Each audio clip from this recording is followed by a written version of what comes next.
Magandang araw mga kaparehas. Narito po tayo sa Barangay Santissima, Malolos City, Bulacan. Ating pong makapanayam ngayon ang butihing barangay kagawad, naglilingkod, nagsiservisyo, nagmamalasakit at gagawa dito po sa Barangay Santissima, Trinidad sa iginagalang Barangay Kagawad, Cecil Bauto. Kunsi, kumusta na po ba kayo? Magandang umaga po sa lahat. Mabuti naman po at eto po at sa ikalawang pagkakataon po ay ibinigay pa rin po sa akin ni Lord ang na ipagpatuloy ko po ang aking paglilingkod sa aking mga constituents, kasama po ang aming buong team sa pangunguna po ni ginagalang punong barangay Romel de la Cruz Alenia at mga kasangguni po. Okay, so Inda Konsehala, congratulations po muli. Maraming salamat po, ma'am. Okay, so sa ngayon po, pwede po bang malaman kung saan po ba tayo nailagay ni Kapitan sa pangalawang termino natin bilang ating komite na hinawakan ngayon? Ako po, ang chairmanship ko po ay sa edukasyon na tunay po naman na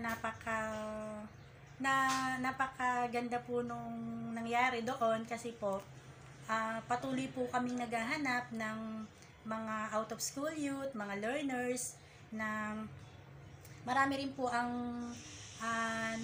nakagraduate sa pamamagitan po ng alternative learning system.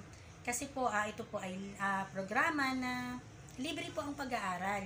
Kaya po wala pong dahilan para hindi po nila maipagpatuloy ang kanilang pag-aaral. Lalo na po yung mga kinapos po sa oras, bata na nagkaroon po ng early pregnancy, nahihiya na po silang mag-aral. Hinikayat po natin sila na ipagpatuloy po nila dahil ganun din po na pinaliwanag po namin sa kanila kung ang kalahagahan po ng edukasyon. Ngayon naman po sa pangalawa ay ako po ang chairmanship ko po ay sa finance. Katuwang po ako ng ating barangay treasurer sa gawain po iyon. Okay, so Konsehala, mensahe na lang po sa ating mga minamahal na kabarangay.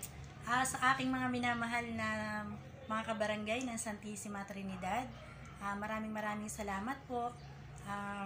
Una po sa Panginoon at sa inyo po sa mga constituents po namin na ito nga po na ang buong team po namin ay nagpapasalamat at sa patuloy na pagtitiwala nyo po at pagmamahal po sa amin na ito naman po ay gagawin po namin yung best namin para po matugunan po namin yung mga iba nyo pa pong mga pangangailangan.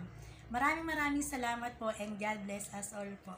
Okay, so yan po ang mensahe ng ating butihing barangay kagawad dito po sa Barangay Santissima Trinidad na si Ma'am Cecil Bauto. Magandang araw mga kaparehas, mula po dito sa Barangay Santissima Trinidad, Malolos City, Bulacan. Lay Castro po ng Parehas News. Ingat po kay Kunsi in your family. God bless us all. Ingat din po.